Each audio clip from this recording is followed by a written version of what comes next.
He's done shows back to back. He's had some nasty, gnarly fucking cheat meals. I need a day off. I went and ate my feelings. Point blank, I ate my feelings.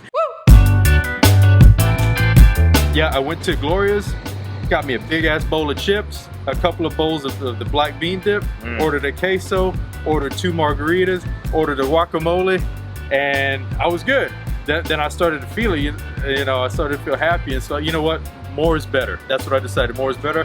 I went to, what was it, Village Burger Bar, got me a chicken sandwich, got me an order of fries, got me a mushroom burger, and I was about to die. I was so cool.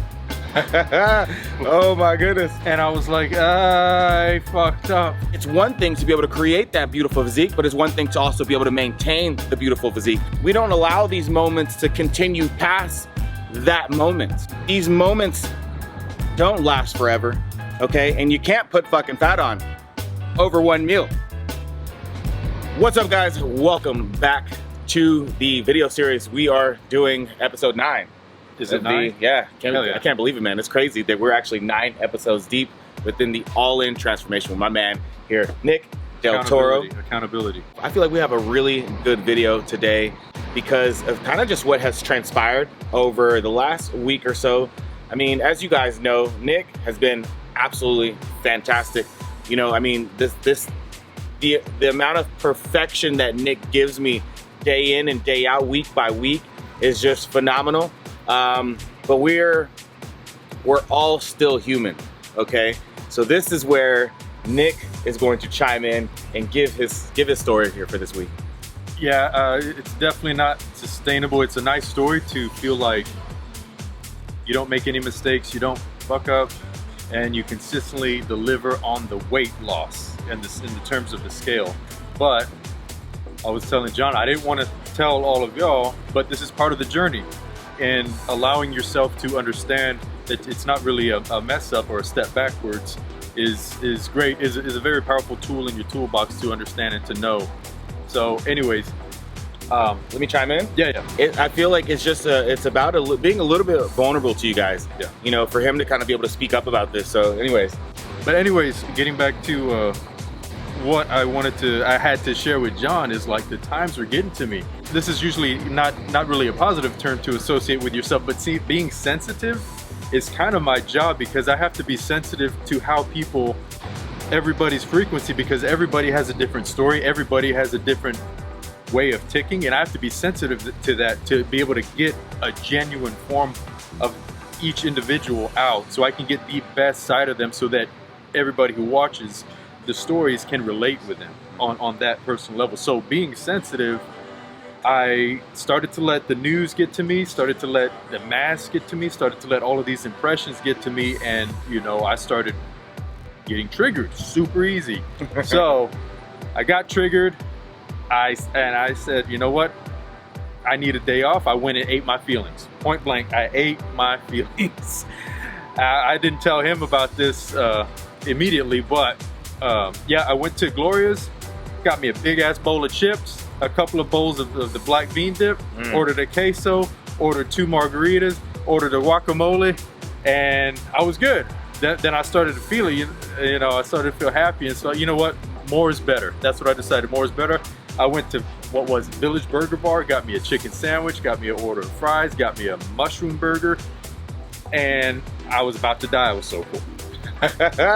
Oh my goodness. But I got all swollen and I was like, I fucked up. You know, I royally fucked up, but it's like, yeah, you know what? I had to, of course, get Jonathan on the phone and say, hey, you know, this is what I did. What's up? Right. So, yeah, so basically, yeah, Nick had called me and just kind of poured his heart out to me. And the thing is, like Nick was mentioning, he is a very empathetic person. He's an empath. That's a better word. Yeah. And so am I. You know, and honestly, a lot of this stuff has also been affecting me as well. So I can relate to how Nick was feeling, and really how, you know, how it can affect us in such a way that we feel like, man, we just gotta go off the rails a little bit. But the one thing the message that I had for Nick was, you know, listen, we're human.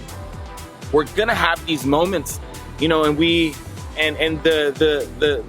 purpose of this journey is to build yourself from within.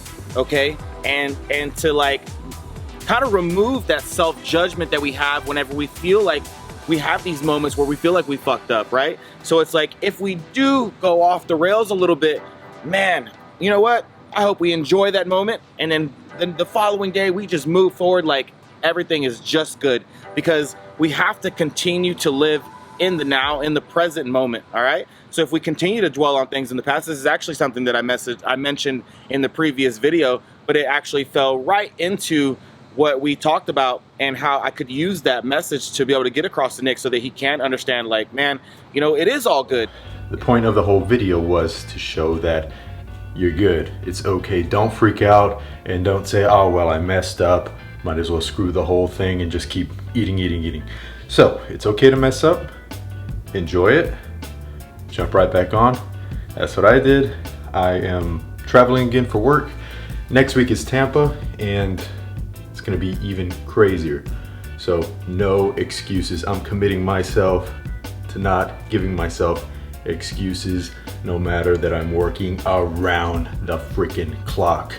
And another thing was, like, Nick was feeling a little bit run down. Because he's been killing his workouts. You know, he's gotten progressively stronger, you know, week in and week out. There's a lot of lifts that he's greatly improved. So it's like, all right. So I told Nick, I said, okay, you know, we're having a bit of a stressful time.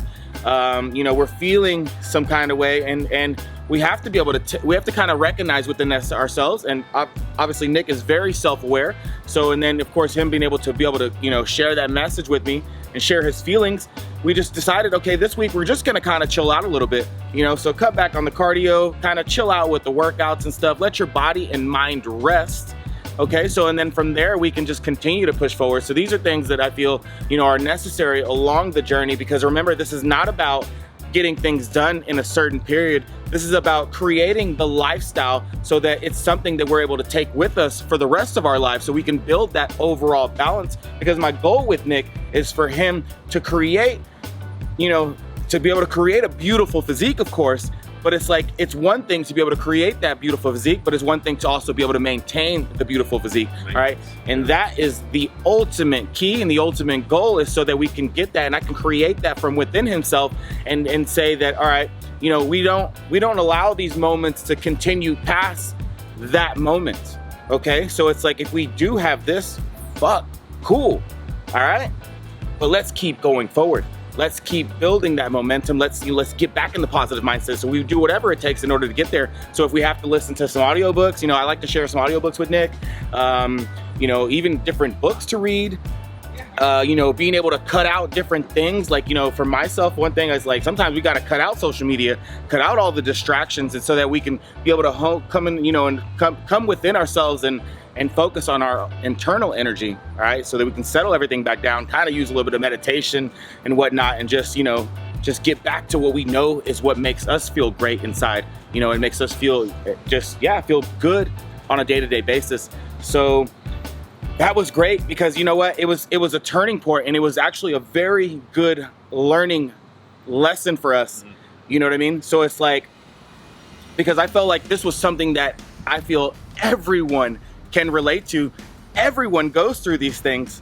I go through these things myself, okay? I've done it a million times over, you know, and it's like, that's the biggest key here, is to just not judge ourselves and to continue to love ourselves no matter what, and no matter what we do. Because if we can remove that self-judgment, okay, if we can remove any self-hate that we might have, you know, and feel like, oh shit, man, like, I can't believe I did this. And a lot of times what people end up doing is they fuck up once, then they say, like, fuck, I fucked it up, so I'm just gonna keep fucking up because there's no, you know, there's just no return. But that's not the case.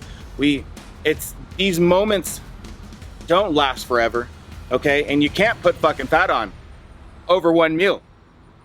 That's just the truth, all right? So just as long as we can understand that, and we know if we get right back to it, I mean, because think about it, you know, he's prepped in bodybuilding shows. He's done shows back to back. He's had some nasty, gnarly fucking cheat meals right after a show. We get a little bit swollen, but 2 weeks later, you go and compete again, and you look better than ever. So that's, you know, it's like to be able to remind ourselves that that is the case, right? So I felt like this was something beautiful, honestly, because we have to go through these moments so that we can continue to learn and progress through ourselves.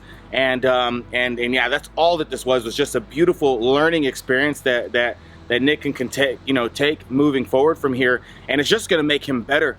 Okay, and I feel like if any of you viewers that are watching that go through these types of things too, use it as a moment to make you better. All right, because this is how we improve. We improve through what we call mistakes. All right, we don't improve through all the good times, but we continue to build those good habits day in and day out, and and just allow ourselves to just keep moving forward in a positive, progressive direction. But yeah, I loved it. Yeah, I think the whole idea is like where I am right now is a product of what I've done for the last 2 months, and one meal can in no way, shape, or form mess it up at all. So very, very awesome lesson to learn, because in the moment when you're all swollen from the salt and the sugar and everything, you can definitely feel like you royally messed up, and it's what the hell do you do now? Just keep going and keep messing up and everything. But yeah. But I think one thing I forgot to mention was whenever we do that and we overconsume, your body gives us signals and messages, right? So it's like you're gonna feel a little bit more lethargic, you're gonna feel tired, you feel heavy. Take that and understand how that feels, so we know that we don't want to always do this all the time. All right, because then of course it's gonna lead to more lethargy, it's gonna lead to more lack of energy, and then we start kind of taking steps backwards. But yeah, the one meal is never going to do anything to you. Use it for the good. Use it for some sick workouts moving forward, because that's all it is. It's just now we got some stored energy to fuck some shit up. 100%. So yeah, I backed off the cardio, adjusted my outlook and what I let in terms of like news and energy and stuff. And then yeah, backing off the cardio, now I feel rested, prioritize my sleep. I'm getting a little bit more just because I know I need it. And then where I'm at right now, I'm about 240 pounds, still over 30 pounds lost. Right. But we're kind of resetting so that we can kind of dig in more and see where my physique is at moving forward. Because I do want to still get below 230. Oh, yeah. Be, that's easy, man. Over 50 pounds lost. So. And then one thing about this too is like sometimes we need these caloric boosts to help us, with the progression. Because, our metabolism, as we continue to lose weight, naturally your metabolism is going to, drop down because you don't have as much weight on your body. So sometimes we can use these little boosts. It's just like, I call it like a metabolic boost, honestly. And that's why I didn't see really anything wrong with it, because what he may have gained, he felt swollen and stuff in the moment, but he probably only put on like a pound or two of just water. It's not like you're really going to put on fat like that, like I said. So it's just watch, like from here on out, once we get past this little bit of a deload week and, allow his body to rest and, he's feeling good, the progress is just going to keep shooting moving forward. So I know that things are just going to keep, being great. Expecting it. Yeah. I mean, yeah, Nick's a savage, man. Like I always give him that. But I think that's pretty much it. That's it. That's pretty much it, guys. Anyways, I hope you guys enjoyed the video. If you did, make sure you guys give this video a thumbs up. Make sure you're subscribing to both of our channels. The links will be in the description box below. If you haven't watched all of these episodes leading up to this episode, check out the playlist. Start from video number 1 all the way through here. And yeah, until next time, guys. Jonathan Rosari, Nick Del Toro. Peace out. Yay, left me hanging. Oh shit, my bad, bro. Oh, we get the screenshot. Maybe this is good. Sweet. My bad.